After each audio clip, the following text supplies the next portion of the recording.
Good evening, everyone. Good evening. It is now 7 p.m., y'all. So before we begin, I'm gonna wait like another probably 3 minutes or so to let some more people get in, and then we can get started into everything. But I hope y'all are having a great evening so far, and thank y'all so much for making it here. While we wait for a little bit, feel free to chime in the chat if anything interesting has happened to you all throughout the day. Something crazy on my end. I actually fell through a floor today. I'll actually show you all a picture here so y'all can see what I'm talking about. It was really funny. I was down in my investment property most pretty much all day, and I had to go meet one of my foundation people out there, and started removing the flooring and all that stuff. And then, lo and behold, let me see. I'm gonna get this picture uploaded here. Ugh.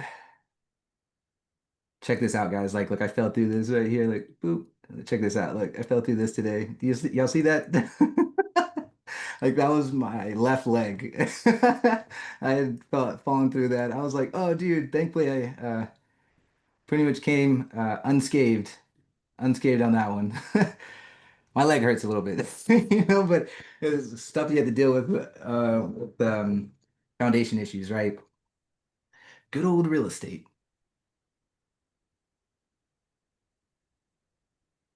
So yeah, we'll give about like another minute or two here, guys, and then we'll get all started.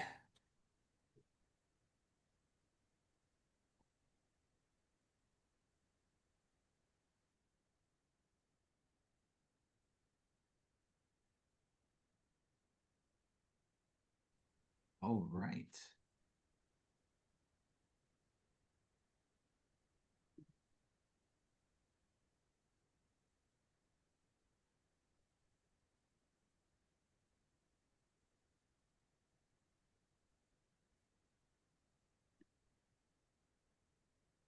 Ooh, okay. All right. And then we'll let some more people kind of join in as they start coming on in. But everyone who's made it here so far, thank y'all again so much for making it. This evening, we're going to be going over these costly mistakes to avoid, guys. So I really hope that y'all have a notepad or anything so that we can take some really informative notes.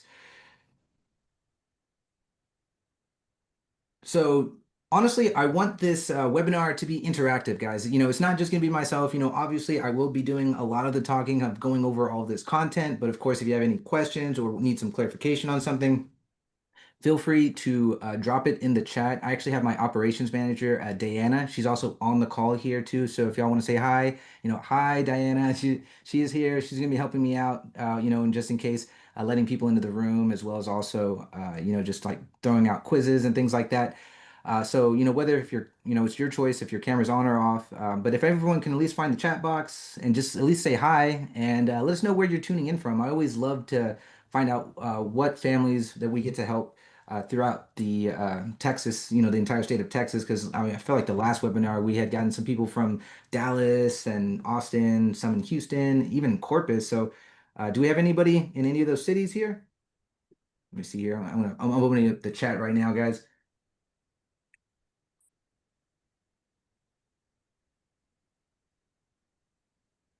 Oh, cool. Hey, Cynthia, I definitely will keep you in mind as far as like the concrete work. So yeah, this that property I showed you on the floor that I fell through was actually on a pier and beam. So, like it doesn't have a slab foundation, but they in the right I would say like climate and city, pier and beam is pretty good, but you just got to be very strategic if you do decide to move forward with that type of property.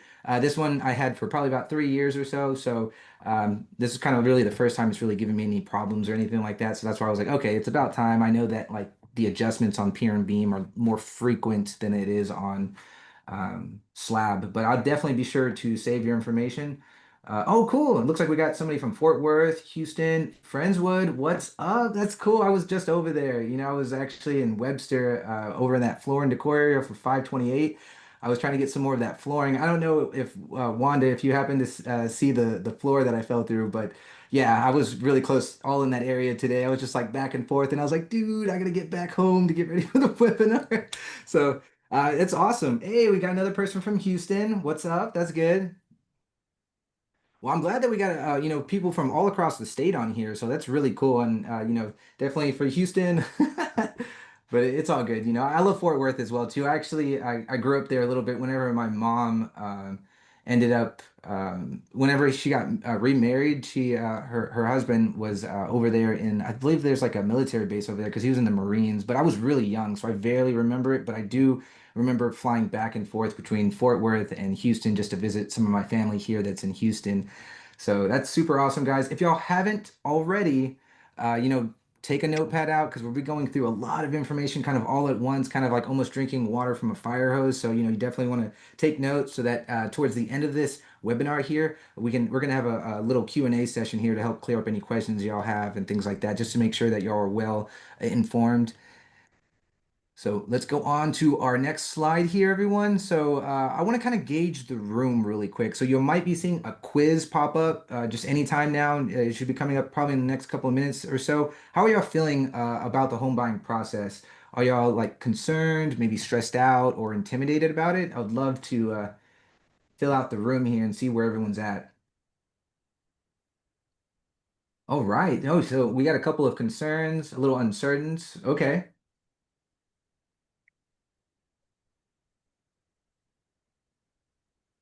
Oh, a little stressed out. Yeah, no, I completely. Trust me, I'm in that same boat that you are in right now. Actually, me and my wife are actually, we're outgrowing our first home, so we're actually looking to upsize. So a lot of these concerns that you are feeling right now, like we're going through it right now too. Even like on this is like our second or third time going through this process. What really helps out is creating this game plan where everyone's at right now at the very beginning, so that you can have all your numbers, and so whenever you are actually going out looking at properties that we have a clear indication of like, okay, hey, this is the monthly budget I'm comfortable with. This is the amount I need to bring to closing. These are the areas that I want to look at. Now I know that I can afford up to, X amount of purchase price so that we can really kind of start backtracking and reverse engineering from there to really help. But so I completely understand where a lot of y'all are at on this call. And I want to make something super clear to y'all that, our goal tonight is really an easy one. We want you to feel in control and at ease about this entire process. So if everyone's a little anxious or a little uptight, y'all can just take a deep breath and let's all say, we got this. So, a little bit more about myself. My name's Jacob Lopez. I'm a real estate broker here in Texas, also kind of known as a real estate superhero, just because of the type of deals that we're able to get for our clients. I'm also really dedicated to helping hundreds of families through the home buying and selling process with my authentic approach and expert guidance and personalized care. You can always ensure that your success is always my top priority. The big reason why I do all this is I genuinely like to help families build generational wealth through one of the best asset classes that are out there, which is real estate. I am a huge golf and car enthusiast. You may not even be able to tell, but there's like little little golf clubs on my shirt right now. One of my favorite cars as of right now, because I'm always, like in and out of cars right now, is the Lotus Evora. If you haven't seen one of those, it looks pretty cool. It's not like super car fast, but it was designed by Ferrari in a way, but built by Lotus. It has like a supercharger on it, super fast in a way, but not like Ferrari or Lamborghini. But it looks really nice. I went to University of Texas in San Antonio, and I've been doing real estate since 2017. And honestly, this year, we're on track to helping about 100 families this year achieve their dreams of owning a home. And honestly, hopefully, we get the opportunity to help some of you all on this call this evening. And it's not all done by myself. I always refer to our team as the dream team. And as we mentioned before, Diana, who's also on the call here, she's our operations manager, and she is a key asset to helping our clients achieve their homeownership dreams. She expertly manages all of our listings and buyer transactions. So if you do decide to work with us, you're going to be in contact with not only myself, but also Diana will be helping out a lot with our showings and in case if we need any amendments and things like that, ensuring that you have a smooth and stress-free process from start to finish. She's also bilingual, so she does know Spanish, and she's continuously committed to growth and always putting our clients first. Next, we have Luli here, and we'll, cover a little bit more about her later on in the webinar as well too, but she is the VP lending over at Direct Rate Mortgage. She brings a deep understanding of the lending process from application all the way to closing. One thing about Luli, her attention to detail and ability to compile through accurate loan files and ensuring like a seamless experience for all parties involved. Honestly, I can't vouch enough for her just commitment on making sure that our clients are well informed on the loan side of things. So if you get the opportunity to meet her, you'll see exactly what we're talking about. And then also on the right hand side, or maybe your left, Manny Trillo here. He provides an exceptional client care when it comes to insurance. He is an insurance broker with Goosehead Insurance, so he's going to be able to, um, shop several different carriers all at the same time to really make sure that you get the best insurance possible. And the one thing about Manny that I really like working with him is that he doesn't just put you into any policy. Like he hears you out, kind of figures and builds a plan or like insurance policy based off of how much coverage you really want to protect your asset. So it's really up to you. Obviously, if you're like, hey, let's go minimums on everything and let's make this thing as cheap as I can, he's gonna do it for you. But like if you're like, hey, I really want to make sure that I have this, and this kind of coverage because I have a pool or anything like that, he can help custom build that for you just so that you are well protected ever in the event of like a flood or a storm or anything like that. So he's definitely a person that you need to speak with on the insurance side. And I'm not sure if I already mentioned, but we love helping home buyers. Over here on the left, that's Diana and Jose. They actually already had, whenever I helped them buy their first house, I mean, I believe now that's going on like 4 or 5 years, and they've already had like 3 kids. So I'm pretty sure in the next couple of years, they're probably going to be calling me to be like, hey, we need more space. But like, we got them an amazing deal on their house. Shanelia, right here in the middle, she is just like a wealth of personality, as you can tell from the photo. If you ever come out to any of our client appreciation events, in case if you see her, you'll know exactly what I'm talking about. She's always a lot of fun to speak with and just always just such a great personality. We have the Grandes over here on the very far side here, and their 2 beautiful children. They're actually both teachers on the north side of Houston, and they were actually purchasing during the whole COVID time. And oh my gosh, guys, that was a very interesting time. Obviously, like rates were low, but just because rates were low does not mean that like people were easily getting into homes. That created a lot of multiple offer situations, which made it very difficult for families at that time to even get anything under contract. People were waiving inspections and appraisals, and thankfully, we never had to do anything like that for our clients. But at the time now, the market is a little bit different. So everybody who's on this call now, it's actually like while rates have gone up a little bit, they've actually started ticking down a little bit since the last time I checked. I think at most conventional loans were somewhere around like the 6.75 range, and then FHA or even below 6% right now. So it really just depends on where you're at credit wise, and we're going to cover a little bit of that later on. Just the last couple of homeowners before we start diving into really the content. Daniel and Priscilla here in the green, they used an FHA loan and they purchased down in Rosenberg. One of the cool things about their transaction was that we were able to successfully negotiate a full 6% in seller concessions. I believe their house was about 200,000, so that's an additional $12,000 that they didn't have to bring to closing because we were able to negotiate that with the seller.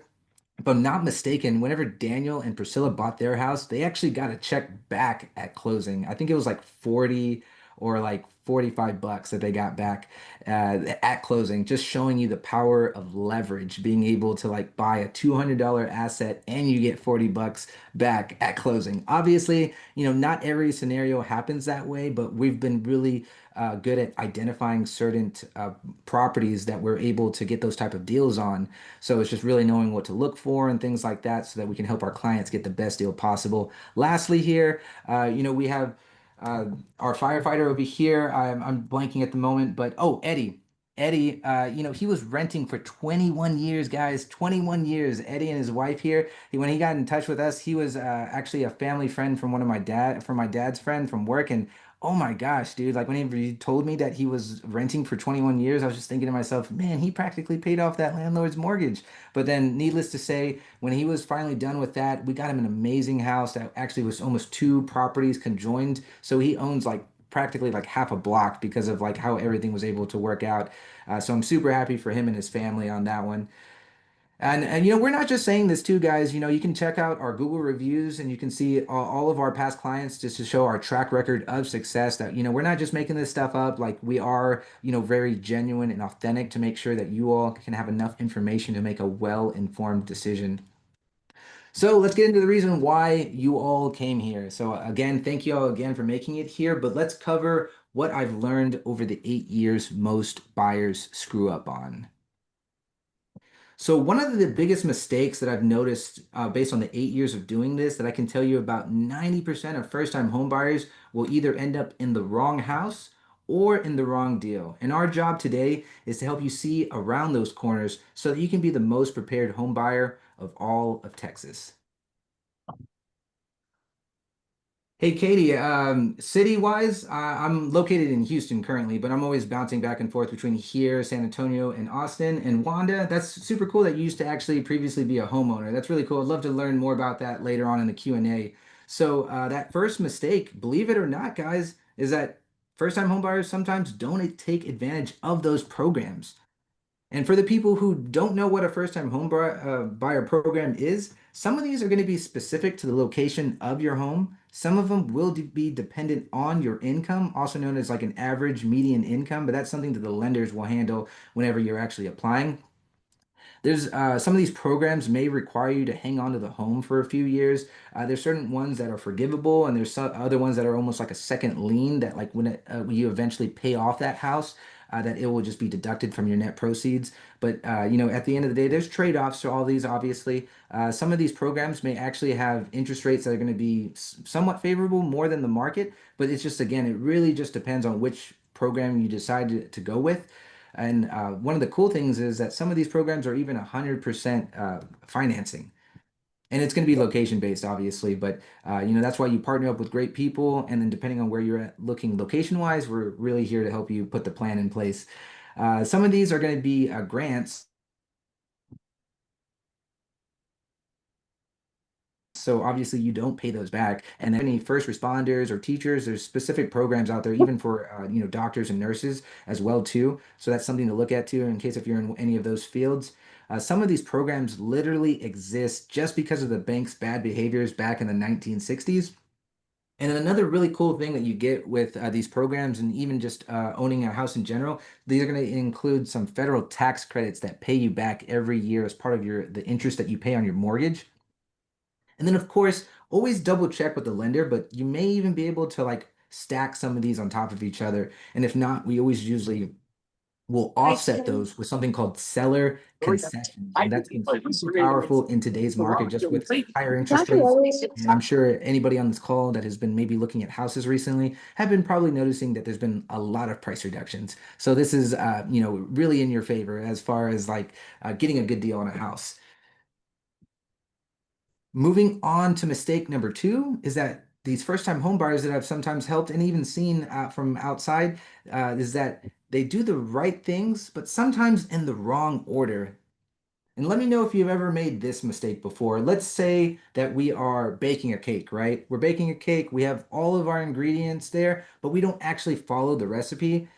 Like, is it really still a cake? I mean, technically, yeah, it is still a cake, but obviously it could have been done a lot better and a lot smoother and just, you know, better overall, just like by actually following a right process. So let me show you the recipe for buying the wrong house, guys. And let me know if this sounds a little familiar, if anybody's currently doing this right now. As one of that first things is stalking Zillow for several years, maybe even disqualifying yourself from homes and neighborhoods that might actually be obtainable to you, maybe getting curious and calling a few for sale signs, or just getting bored one weekend and walking into a you know, builder's model, or maybe three, eventually visiting a few open houses, and then finally just getting tired and then walking into any builder or open house and then end up buying something that's likely a bad deal. And you have to be very careful. We're going to talk about the builders a little bit later on, but they literally are trying to create a one-sided deal. So like, as much as warm and fuzzy they make you feel, there's nobody there looking out for your back unless you have representation such as a real estate broker or agent that are, you know, coming to represent you.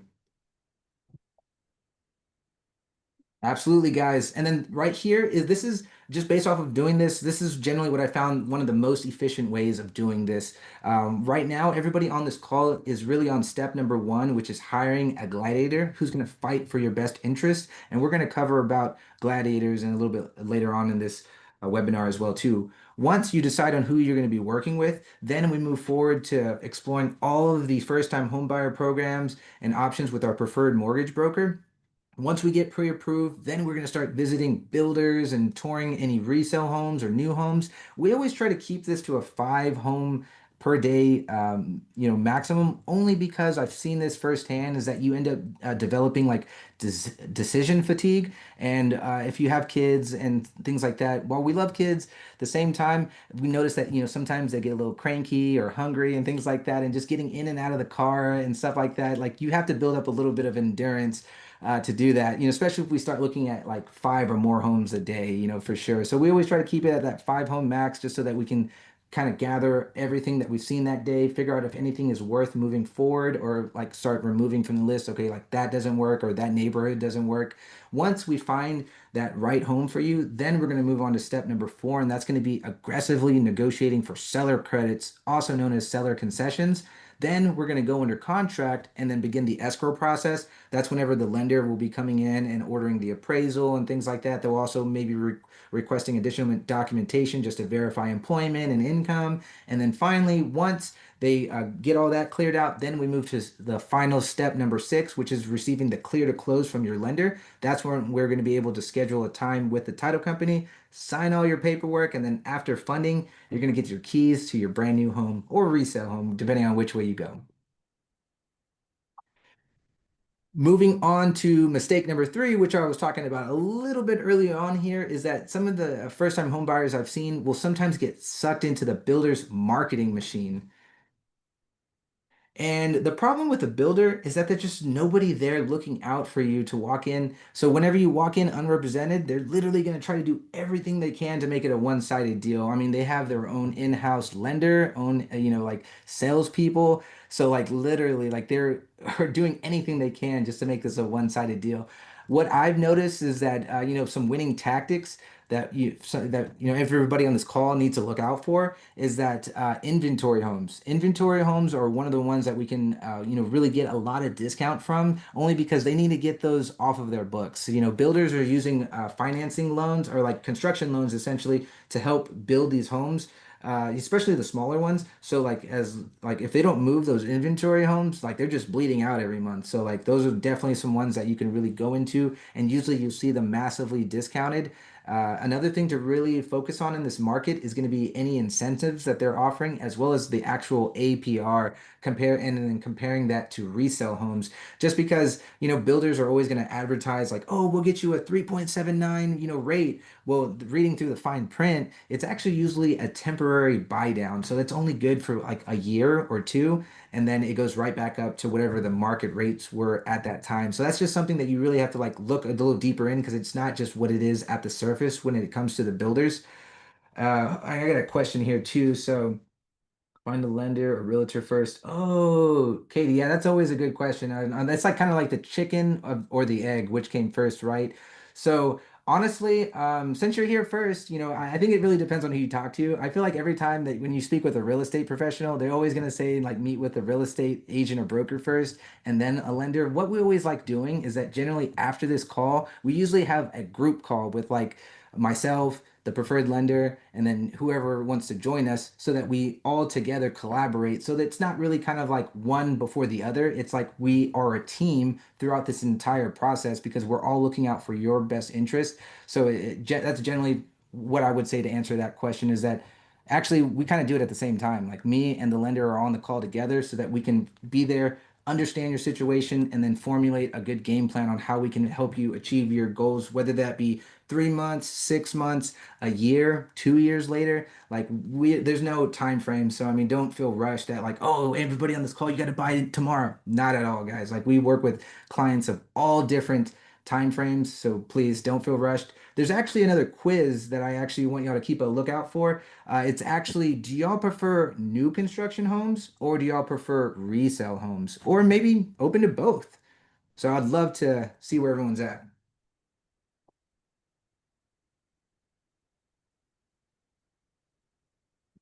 Okay. Yeah, I see a lot of people are open to both, which is cool. That's really cool. And I see some that are also leaning towards a new construction, which is nothing wrong with that. And then same with resales. Awesome.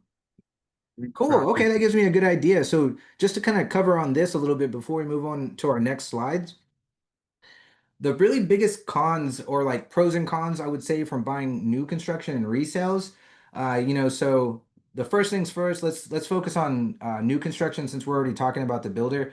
Builders are going to have their own attorneys drafting up their contracts, so we're not going to be able to use the Trek promulgated forms that we typically use on resale homes. So what I mean by that is that there's less ways to get you out of the contract in the event that you need to terminate. The only time that you can really terminate with a new construction house is going to be if you don't qualify for the loan anymore. Generally, other than that, there's not really any other caveats to get you out, of that. And then generally, you have like your deposit that you put down and things like that. So that money could potentially be at risk with new builds. But that's why whenever we consider new construction, we have to just be like very certain that this is the route we want to go because just those like you're going to be more locked into those because there's not a whole way to get out of those contracts. On the flip side though, with the pros on buying new construction, they a lot of them they come with warranties, so they generally have like a 210 warranty, which is like a 2 year. Systems, 10-year structural for like foundation and things like that. Some of them will even include a 1 year workmanship warranty as well too. So obviously new construction does have its benefits because you do get warranties with them. And then of course, what's better than like just getting a brand new car, like a brand new house, having the new house smell and everything's, brand new. On the resale side, oh, one last thing about the new construction. Typically, you also see an increase in your payment only because, like that first year or so, the property, like appraisal district, is generally going based off of the before the land was improved, which means that before the house was built. So that first year, your payment's generally super, super low. And then like I want to say year two or transitioning into year three, once the appraisal district knows that there's now a house on the land, you're generally going to see your payment increase about $200 to $300 because of the improvement of the land, aka the house. So that's just something to keep in mind. Obviously, you also want to file for something called your homestead exemption, which allows you to at least get a 10 to 15% discount on your property taxes. So that's definitely something here in Texas I'd always recommend doing, and just to help you save on property taxes. Now moving over to resale homes, we actually will be able to use our Trek promulgated forms, and there's several paragraphs within that contract that we're actually able to have as a way for you to get out and protect your earnest money, which is generally 1% of the purchase price. So that's anywhere from 2, 3, 4 grand that that we're protecting to be able to get back. And let me see if we got any. So what I'm seeing. It seems they don't make them use it. Yeah, no, Kate. I mean, I'm right there with you. And again, it depends on the builder. There's spec home builders. Spec home builders are going to be like LGI, DR Horton. Let me see. There's a couple of other ones.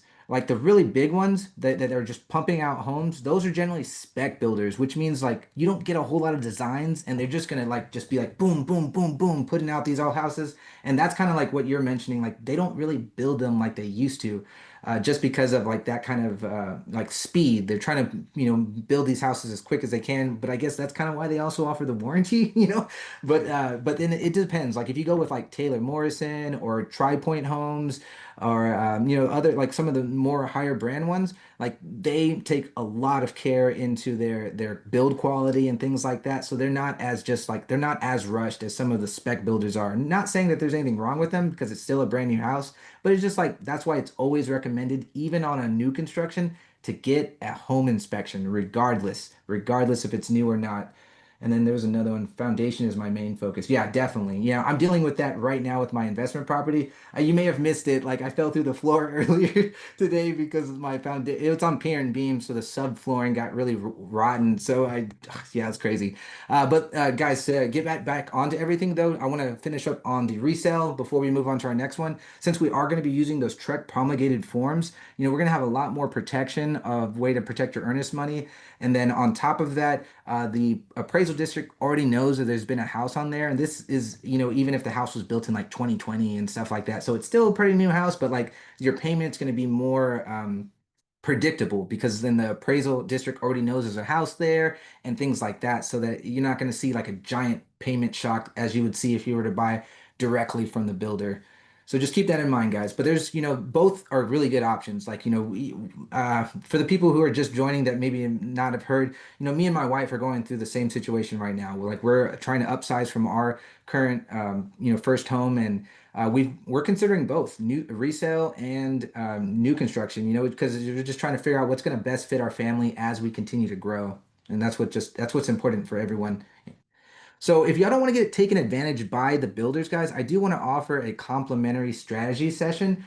Be on the lookout here in the chat. If I'm not mistaken, you'll be able to see a little link here so you can be able to schedule some time with us really quick. Here, I'm going to drop it really quick. Oh, there it goes. Thank you, Dana. It's already there, guys. So if y'all want to save that for later, y'all can look through my calendar, see what time's available. This is completely complimentary. I just want to be able to provide as much value as I can for you all so that you can make the most informed decision as possible. And I completely understand that, this could be, this thing can be very easy to get stressed out on, and there's a lot of moving pieces. So we're here to really just make this very easy and stress-free. So be sure to save that link, guys, and let's keep moving forward. So moving on to mistake number four, and even at the beginning of this process, they can get really intimidated by the numbers. So let's make no more confusion about the numbers, guys. What are closing costs? So we're gonna go through this in alphabetical order here, starting off with A. The things that you're gonna need to account for. So if you've been taking notes, this is definitely an important one here.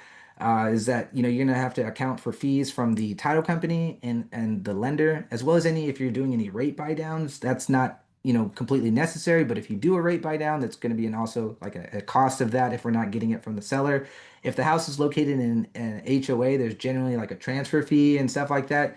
Adding all that stuff, you're looking at roughly about 2 to 3% of all those fees. And then going down to B, you got to account for your down payment. So whether if you're going FHA, conventional, or if you're VA for any veterans on here, there's a one-time funding fee for VAs, and sometimes depending on if you are a VA that's disabled, that funding fee can actually be waived. So just keep that in mind. As far as FHA, you're generally looking at about a 3.5% down payment on FHA. Conventional, it can go down as low as 3% as a down payment, but on average, I've seen a lot of home buyers put around 5%. And then anybody who's previously a homeowner that maybe has some equity that they're sitting on, I've seen them put some of that equity as more of their down payment. So they generally put like almost like 10% down or so.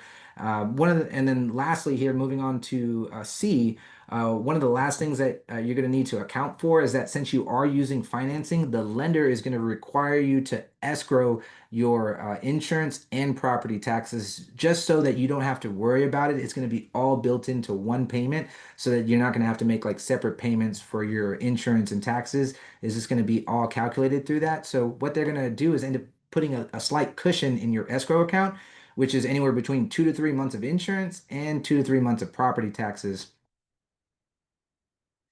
Unfortunately, the bad news is that closing costs and just buying a house can be a little expensive, but the good news is let's get somebody else to pay for them for you. Let's run through this quick example here so we can kind of put everything in focus here because I'm a very visual learner. So let's say Johnny wants to buy a house here. He's looking at a new home that's around 300,000. He's going to go FHA because it has the minimum down payment of 3.5%.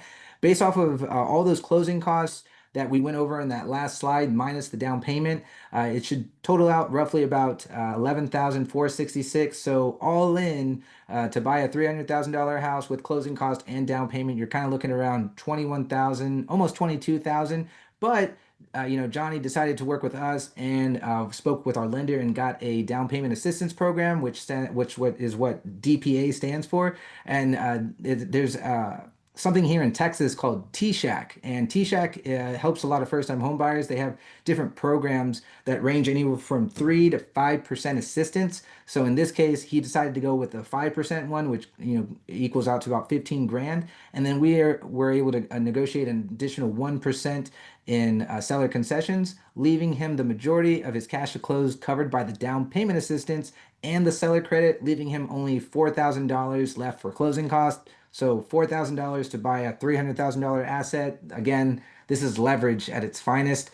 Obviously, with any sort of loan, jargon and things like that, we always have to disclose that, you obviously need a certain credit score to be eligible to even be, to be able to be offered grants and down payment assistance and things like that. So even if your credit is not in that shape, don't not to worry. Like we have in-house credit repair people to help you get there, and then sometimes the lender even can do something called a credit simulator where they can just kind of based off of all of your trade lines, they could figure out which one is going to be the most impactful. So then instead of just like, I'm not sure if anybody has, maybe listened to Dave Ramsey or anything about like the whole snowball method. Sometimes, you may not even like certain debts may affect you more than others. And then the lender will be the one to tell you, hey, like actually this one, and this one are going to be actually most beneficial to your debt to income ratio. Focus on those, and then you should see your score go up by the next cycle. So, that's again, we're just here to help out.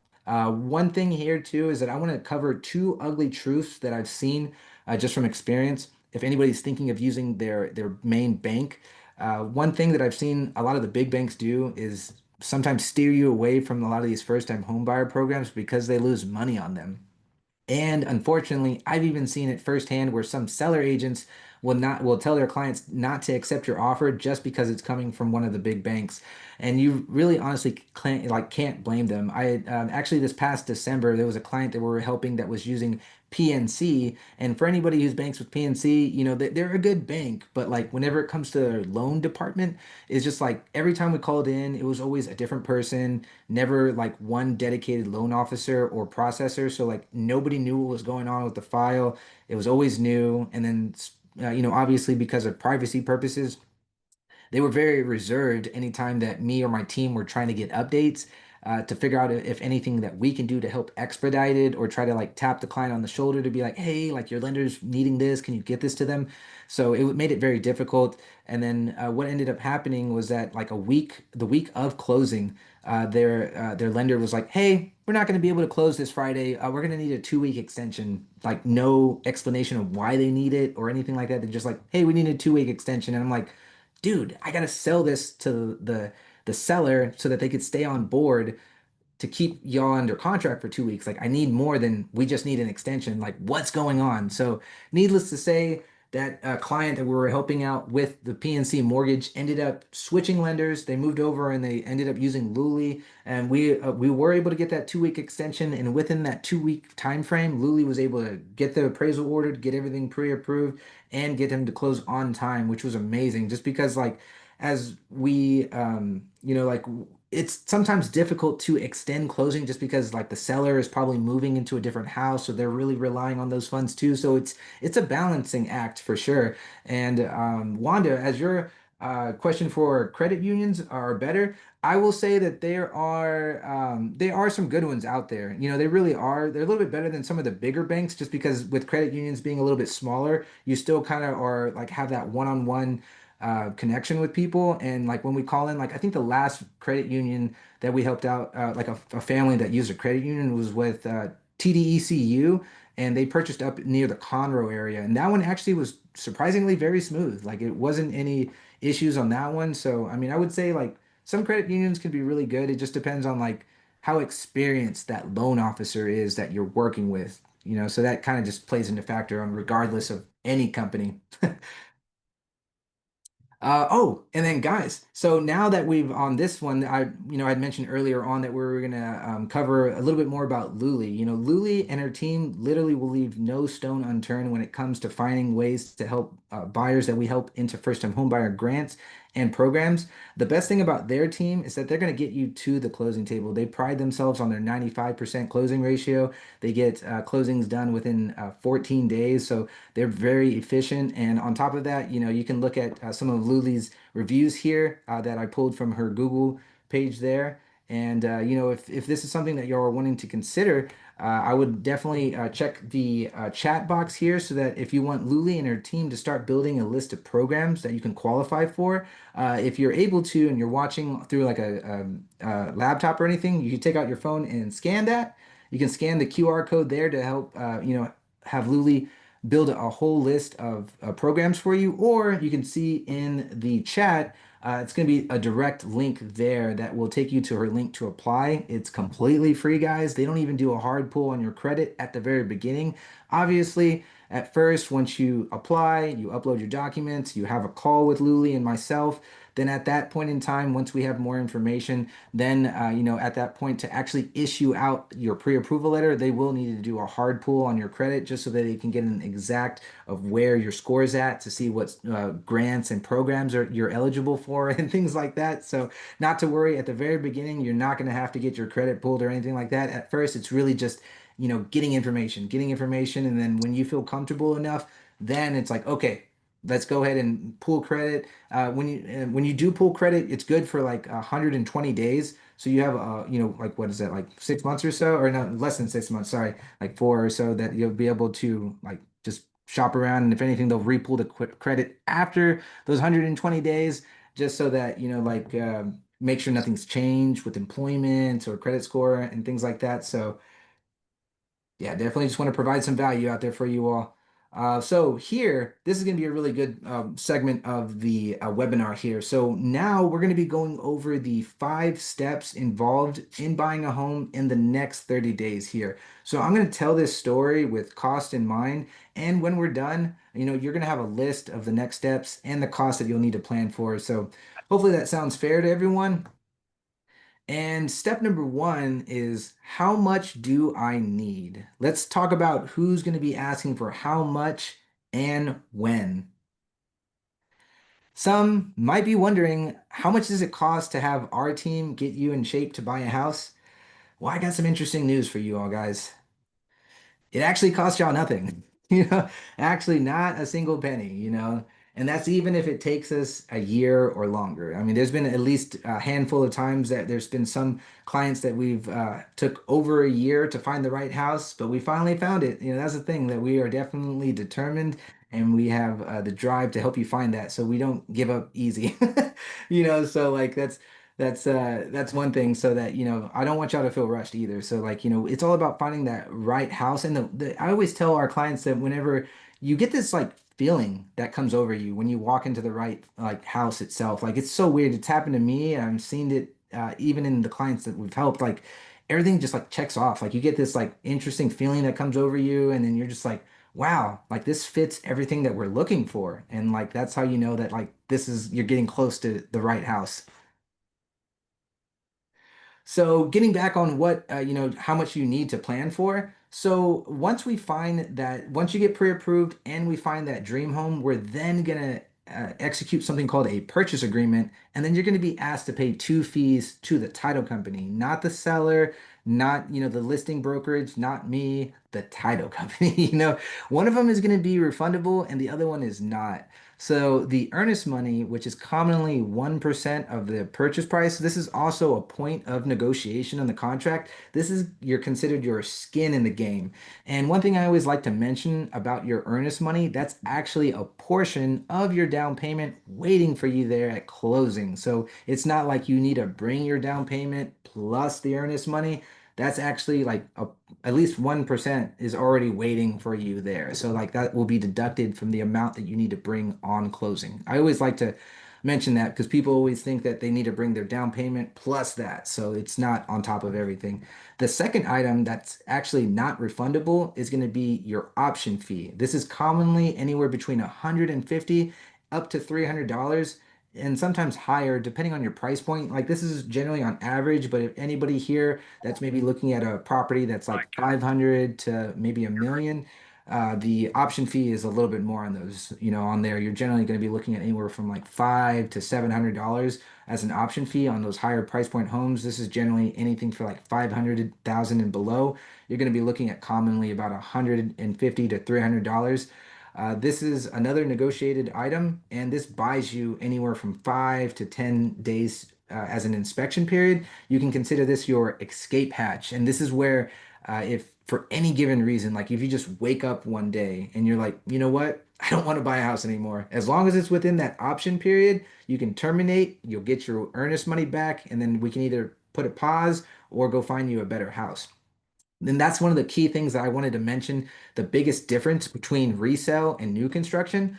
New construction, we don't have any of this. Like they're using their own contracts. You will still need to put your earnest money up, but they don't have a spot on a new construction contract for your option fee. Like you don't get an inspection. Well, you can still get an inspection, but like you don't have like an option period, which is this is what it's technically called on new construction. So just keep that in mind. You still get a lot of, pros. It's still a brand new house, but I just want to like just point the differences out.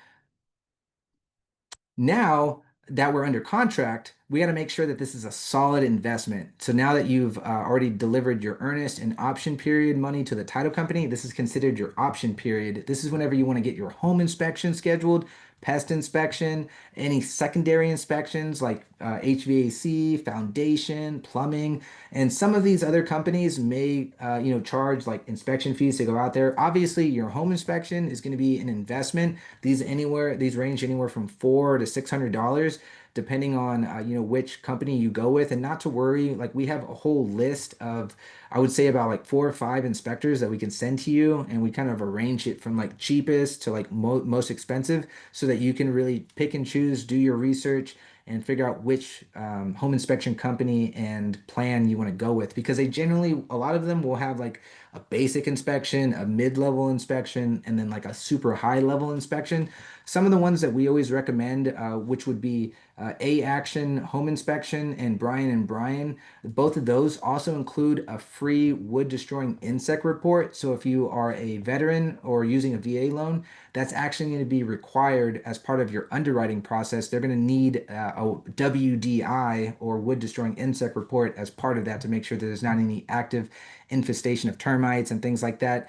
On a conventional or FHA loan, a wood destroying insect report is not required, but obviously it's always good to know if the house has termites or anything like that. A Action and Brian also do thermal imaging, which is really cool. Just in case if we ever are looking and we see like a wet spot or anything like that, we can make sure that it's like, is it still active, or was it something that was repaired previously that is just there.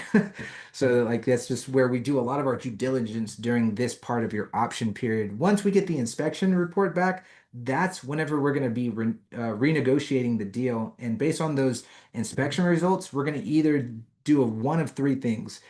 That first one is either terminate the contract, get your earnest money back, and go find a better home. The second one is going to pick at least 2 to 3 items to fix, for the have the seller fix. And then, of course, before closing, we structure something called an amendment. And within that amendment, we're going to include and require the seller to send you any paid invoices, warranties, and photos of the completed work, just to make sure that they're not, calling a cousin or something to like, hey, we need you to fix this, and not, that we want professionals to repair this.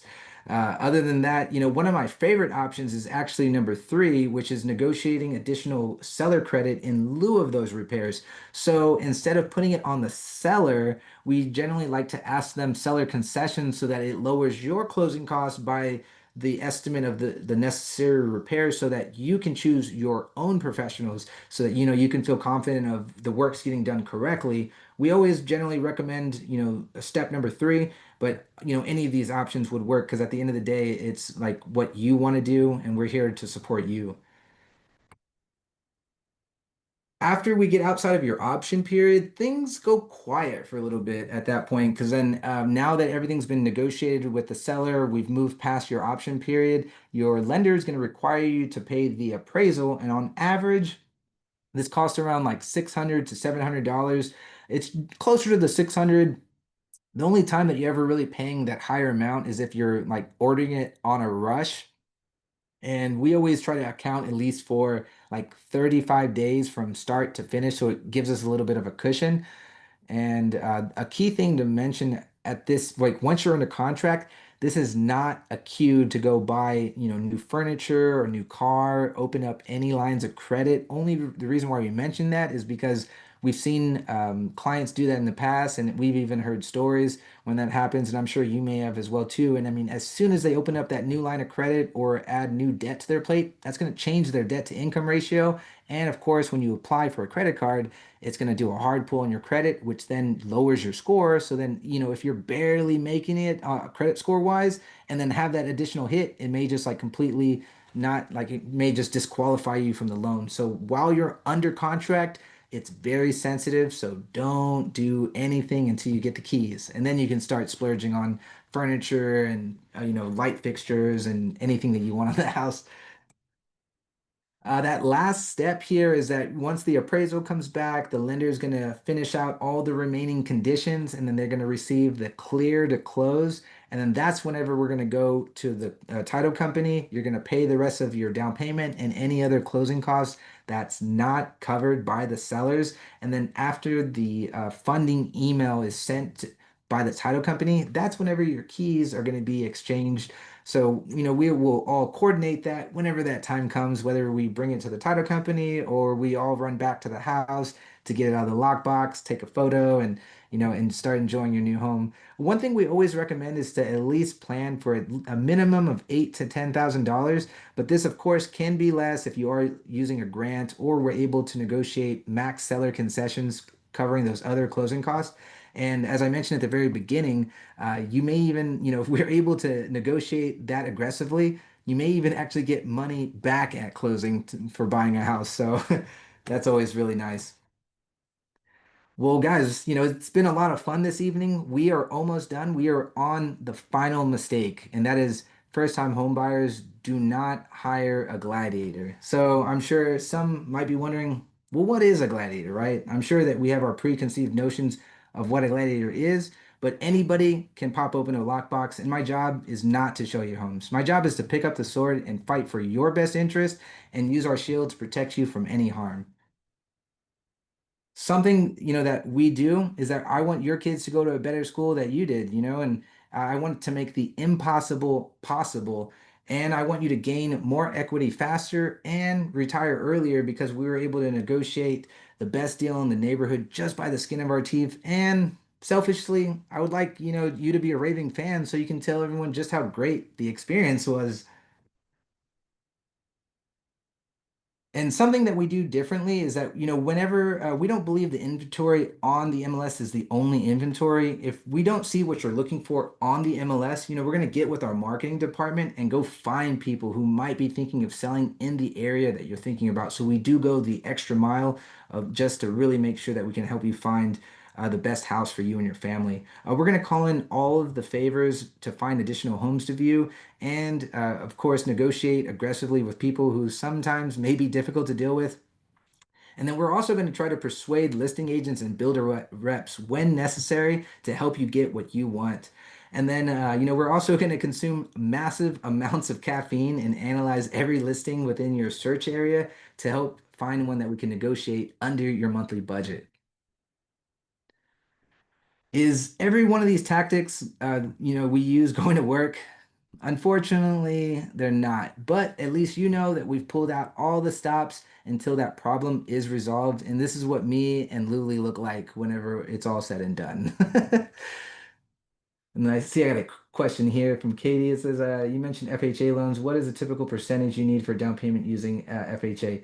Okay, we'll cover that in just a moment here. We're almost done for the Q&A. That's a great question for the Q&A.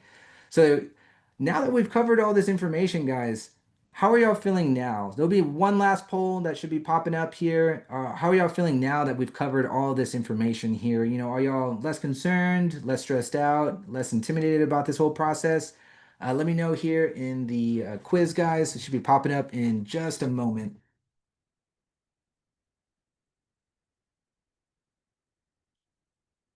Oh, that's cool. Awesome. Well, I'm glad, for the people who have answered, at least y'all feel less anxious and intimidated about this process. One thing that I always, like to tell our clients that we work with too is that, while everyone's situation is unique, the home buying process doesn't really ever change. That stays the same, but everybody's, situation is very unique. And I think that's what keeps this interesting, that, we're able to really problem solve and really put a lot of pieces together to really help our families that we're helping out, get what they're trying to achieve. And a lot of the times it's just, people tired of renting or like, they're outgrowing their house. And it's incredible and all the different stories that we come across by helping these families. And at the end of it, they're more than just a client. Like I feel like at the very end of everything, we always end up making like become friends at the very end. So like I feel like I have just like a group of like 70, 80 friends that I've made over the last couple of years just from like helping out all these like families. So it's been really cool. So let me know, guys, in the chat really quick. Was this a good use of yours Wednesday night? Drop 100, or you can just drop a Y for yes or anything like that. Let me know in the chat, guys. Hopefully this was a good time of y'all's Wednesday night here. Hey, that's what I like to see, y'all. That's what I'm talking about. So now, do y'all feel confident in your ability to avoid these five big mistakes? Let me know in the chat, guys. Either drop another 100 or a yes. That's what I love to see, guys. Thank y'all. It really means a lot. Really, really means a lot. Your job is really just to tell us what you want and let us worrying about making it happen, guys. So, we want this to be a very stress-free and easy process for you all. I mean, we've been there in our own shoes, so we've found any way that we can enhance the client experience itself. That's why we hired Diana as well too. She's been so helpful and just making sure that nothing's falling through the cracks and things like that. So I really am grateful for her help and everything. So that's really awesome. And one last time, I do want to offer it in the chat, to if anybody is serious on, whether, doing this before the end of the year, next year, or even the following year, set up some time, get on my calendar because it generally will fill up at times. And I really would love to hear your unique situation so we can figure out how to make it happen for you. Yeah, and that's going to be in the chat, y'all. So if y'all want to save that, so that y'all can plug in some time after our Q&A session, we will be honored to hop on a complimentary strategy session with you all. So first question on the Q&A, I'm going over to Katie on, she had mentioned about FHA loans. What is the typical percentage you need for a down payment using an FHA loan? Great question. So FHA loan is going to have a 3.5% down payment. Obviously, it doesn't include the closing cost and lender fees, but that's why I had mentioned on that other slide that you want to at least count an additional 2 to 3% as a little cushion for to account for those additional fees. They're not that, like expensive, but it's always to be like have a little more cushion than just completely drain you out because escrow officers like they range, I've seen it anywhere from like probably like 550 to like 875 for their escrow fee, and then most lenders, it really just depends on the lender because then they have like usually like a certain fee. I'm blanking at the moment, but there's a certain fee that is listed on the closing disclosure that has that, and it generally kind of usually averages out to about 2% on like how much the lenders charge to get the loan started and things like that. So good question, Katie, on that one. As far as like the FHA down payment, it's 3.5%. And generally, FHA for being a first-time home buyer, you're going to get lower interest rates than conventional, believe it or not. So, FHA, since it's a government loan, they really push like home ownership. So that's why they even try to offer lower rates to really promote home ownership. So that's something to always consider. And then let me see here, guys. Ooh. All right. And then is there any other questions here? Because I know we got a couple more minutes here on. So let's see here. Just trying to make sure I'm not missing any of the questions here. So both. Silly question. First time home buyer here. Find a lender. Yeah, okay. No, I answered that one about the lender or realtor first. Yeah, I would say practically at the same time. Hopefully, if you're working with a great one, they already have everything first. Wanda. Okay, she said you need a VA. Oh, awesome. So you're a veteran, Wanda? That's cool. Really, really cool. Thank you so much for your service. Uh, Oh, your dad. Okay, your dad's a VA. Well, tell him, thank him for his service. I really commend him on that. We've had the privilege of helping, several VAs. One thing that I guess your dad will need to do, if he doesn't, I believe they need their certificate of eligibility and their DD 214 so that they're going to be able to supply that to the lender so that they can start start their VA loan up and running on that one. So yeah, and exactly, I've helped out a veteran who is 100%, so that more than likely with that status, he won't need to cover that funding fee. So that will help with less money coming to the table on that one. So that would be literally like 0% down, no funding fee. Obviously, you still need to pay like your title company fees, your appraisal, and stuff like that. But that's going to be obviously a lot less than like paying the full down payment and everything. I mean, as of right now, like we're looking at putting a 10% down payment on our next house and stuff. So it's like, but the good thing is that, once you own a house and you start building equity, making those moves, I always consider this very first house, it's a stepping stone. So like, you want to like go, you can use that and roll it. And that's how you see like people in those giant, giant homes.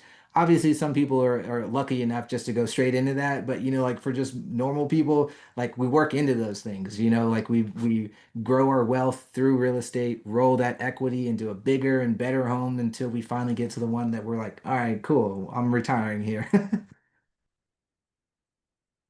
And I need to set up a one-on-one too. Yeah, no, absolutely, Wanda. Like that'd be great. I mean, be sure to save that link, and then once we see it come through, we'll be sure to also include Luli, or if she's not available, we also have other lenders in direct rate. If not Luli, if Luli's not available for our call, we also have Margaret. She's also very knowledgeable. Margaret has over 20 years of lending experience, so both Luli and Margaret, if one of them is not available, we always have somebody there to at least hop on the call with us so that we can all formalize a proper game plan together so you can be the most prepared home buyer of all of Texas. Let me see here. And then, okay, I see Pierre here. Miss Pierre was like, with older homes, it will be harder to get insurance on the home due to its age and how old.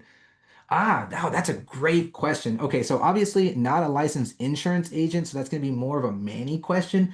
But I will say that not necessarily older homes will have higher insurance. What's the biggest determining factor on how your insurance is going to be calculated is going to be one, how old is the age of the roof? So if it is an older home, if it has a brand new roof, it actually is not going to be as expensive if it was an older home with an old roof. So if it has a brand new roof, that's going to help you a lot with your insurance cost.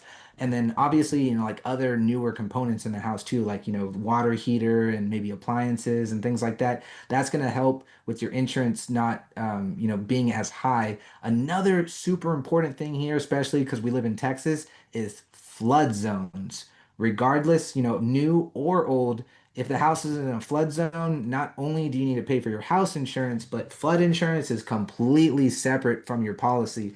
So if your house is located inside of a flood zone, anything from the 500 year to the 100-year floodplain, your lender is going to require you to have flood insurance like as mandatory because it's like you're getting financing through a loan so that financing company has to protect the house and they're like you need flood insurance. But if it's not in a flood zone you won't necessarily even if you're using financing you won't need to have flood insurance, but it's going to be a lot cheaper. As an example, just to refer back to that flooring incident that happened a little earlier today, that house is in Texas City. So that house is located inside of a 500-year floodplain. I think I paid about 650 for my flood insurance. If not, I think it might be like 730. But still, that's actually not terrible. There's some areas, possibly, no, not necessarily Friendswood, but like when you get into like Alvin, League City, closer to the coast, maybe even Bay Cliff. Oh my gosh, I've seen some flood insurances around $3,000 or $4,000 a year. So that's something too that like can really make or break a deal, insurance. So Yeah, so I would definitely say good question about the home insurance. So yeah, that's where a couple of factors play into it. It's just really like how old are the age of the roof, some of the major components, and if it's in a flood zone. If it's not in a flood zone and it has new components, your insurance on an older home may actually not be as expensive as you think. And then let me see here. And then it says, how old does the house have to be to qualify for the grants and loans? So the house can be any year as far as the grants and loans. So there's not like a minimum, there's not a minimum age that the house needs to be. It could be like 1960s, 1950s, but obviously be ready for those inspection reports. Like on the older homes like that, like there's a lot of outdated technology that has been grandfathered in, like the way that they open their their windows and stuff like that. I think they're like called tube and knob and stuff like that. And there's even different ways on how they had their electrical panels. So like you can use those grants on any age of house. What's gonna like limit you on the qualifying for the grants is that you have to be a certain credit score to be eligible for those grants. If you're able to qualify for those grants, you could purchase any house that you want. Obviously, it needs to be within your pre-approval amount, but anything within your pre-approval amount, you can purchase with the grants. So hopefully that answers your question on that one. These are great, guys. Keeping them going. Do I help clients outside of Houston? Yes, yes. And as I mentioned, Katie, I bounce all across Texas. So as of right now, I'm probably going to be in Houston for a couple of weeks, but then I will be going to San Antonio and then over to Austin, and then probably next month or so we'll probably be in Corpus. So it really just depends on where I'm at. But we cover the whole state of Texas, so I don't want you to feel left out if you're not here in Houston or what city that I'm currently in. So just in case if I'm like in between one of the cities and I'm there, we do have also team members in every single one of these cities so that if I'm, in a different city at the time that, you're still actively looking, we're still going to be in contact. Like we'll still be, phone call and text messages, but then I'll assign a certain team member in that city that you're in to just help you open the doors so that you can at least see the house so you don't miss an opportunity. But at the end of the day, we'll be all in one big group chat so that like any questions or anything, we're still here every step of the way. So don't think that we're just like, oh, hey, here, we're going to push you off to this person. Not at all. Like we're going to be all working together to help you achieve your goal. So good question, though. We do help that. And it said, Russell said, I have a soft pull from our lender at 805. Is the hard pull and soft pull similar or more in depth? So good question on that one, Russell. Generally, the soft pull may not have all of your trade lines and potentially like any other things that may have gone in collections or in student loans. I'm trying to think what would not show up on a soft pull compared to a hard pull. I'm not saying you have any of those things. I'm just trying to like let you know like what you're going to see different from the two. And then generally, if your lender has already pulled that, then that's good because a lot of people will try to refer to like Credit Karma or the credit bureaus. It's so odd, but whenever the lenders pull your credit, there's actually a different mortgage credit score that is going to be different than what you see on like Credit Karma and like try to pull it from the bureaus. So like you definitely want the lender to be able to do that so that they can see like a full picture of everything. So yeah, hopefully that answers your question. This is my FICO score was 700, lender pulled was 805. See, that's what I'm saying. Like it was even higher than what like your FICO was reading. So it's like 805 is amazing. So I'm sure like you probably qualified for a lot of the grants, probably getting the best interest rates possible. So that's awesome, Russell. That's super cool and commend you on that. That's good. Yeah, we've been working on trying to get our score up through there, but it's life. Freaking life always throwing wrenches at you, right? So, and let's see, it says, does having credit builder account help credit builder accounts?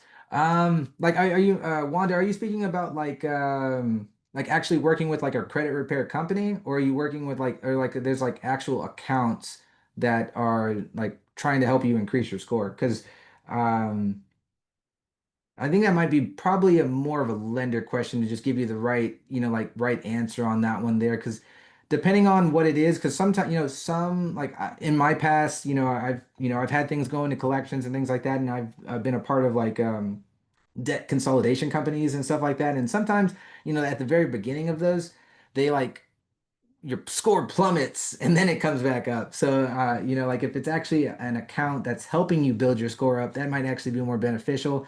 On there, the main thing is like just getting you within ranges. And I'm not sure if we mentioned this earlier, but for everyone that's still on the call, if you are looking at, FHA loans, you only need a 580 credit score. So I'm not sure if everyone heard me. You only need a 580 credit score to go FHA. To be eligible for conventional, you will need to be in the 600s, typically around 620 or above. And then if you want to be eligible for the grants and programs, typically we've kind of seen those like you need to be in between like the 640 to 680 and above range. So as long as you're like 640 and above, you should be eligible for most of those grants and programs. And that's why I had mentioned earlier too that even if you're not like in the 680 or 640 range, like not to worry. Like we use either a combination of the minimum down payment and aggressively negotiating those seller credits for you so that you don't have to bring as much closing cost to the actual table.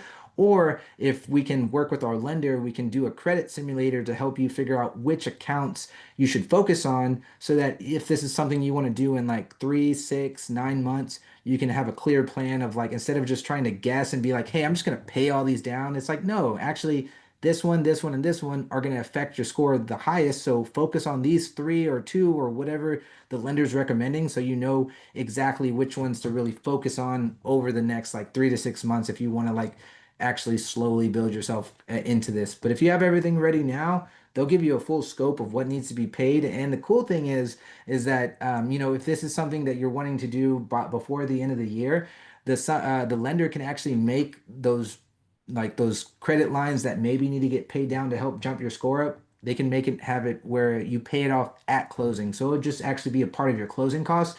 So it's not even like where like you're like doing all this house stuff and then also having to make that payment. It's like you're doing all that house stuff and then it'll just be a part of your cash to close so that at closing it'll pay off those debts and then you're already starting off with less debts and a new house. So it's like a win-win. And then let me see here.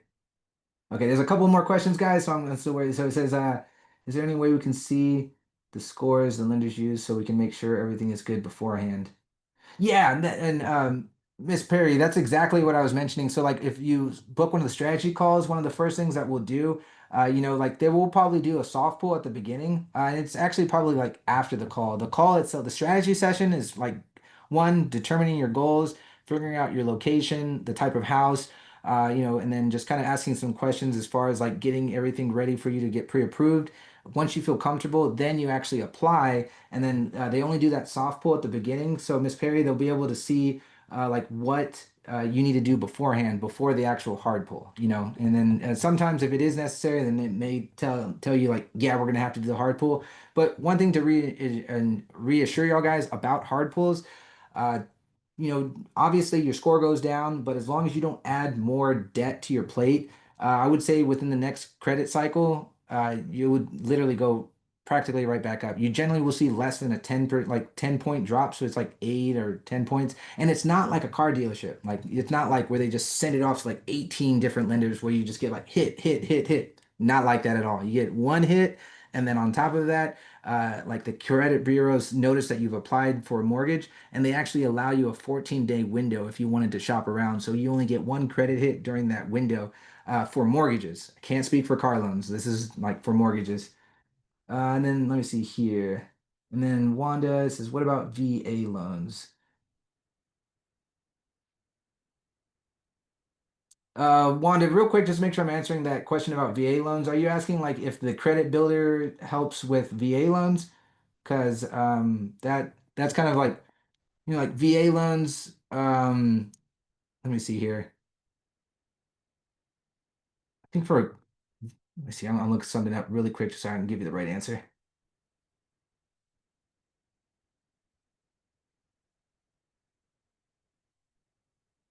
Yeah, that's what I was thinking. Yeah, because on VA, they can approve people as low as 500, but on average, you kind of want to be around that 620 range there. So that's what your minimum credit score to qualify for VA loans. 500 is the absolute lowest, but on average, most lenders will need you at least at like a 620 range.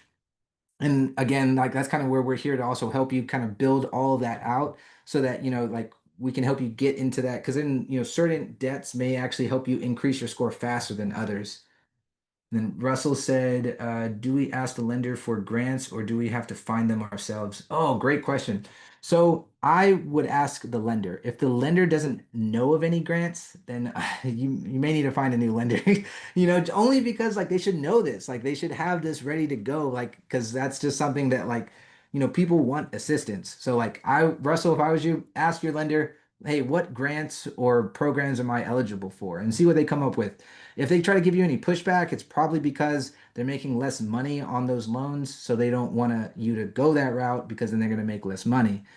So if you're getting any of that feeling, then it might be time to maybe get a second look because we work with lenders that regardless if they're using, any sort of assistance loans like that, just because they're getting paid less doesn't mean they're not going to do those loans. Like we're here to help out families. Obviously, like there's, like our income is tied into how many families we help, but that's not our main driver. Like our main driver is to help our families achieve their goals. And then in turn, if we can help enough people get what they want, then it all comes back around. So like that's just one thing that I would, recommend that the lender should have a list of grants and programs if and you shouldn't be looking for yourself. Like obviously you can do your research to look for yourself, but like they should be the ones like, hey, I got this great program that can save you some money. You should like check out this one, and this one. If you're like having to be like, I want to use those, and they're like, no, no, no, you shouldn't use those. Like, well, why shouldn't I use them? Like so, like, yeah, I'd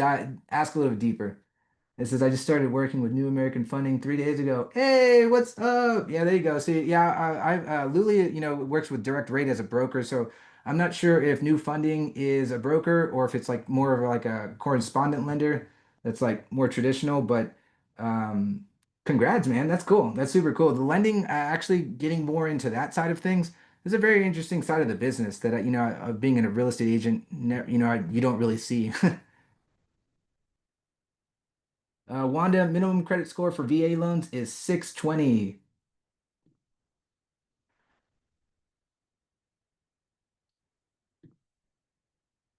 And then let me see here. Awesome, guys. Let me see what term we're at. Oh, yeah. Yeah, we went over just a little bit there, but I wanted to make sure I can answer a lot of y'all's questions. Again, I really am grateful for each and every one of y'all for being on the call. I know that y'all could have done anything this Wednesday night, but I'm glad y'all spent this time here with us and hopefully got some good information. Make sure to save that link, both to apply and for to schedule a complimentary strategy session with myself, and really look forward to helping you all out the best we can. And until then, y'all have a great night. And, hopefully I'll see some of y'all soon. Okay. So y'all take it easy and have a great one. Bye, y'all.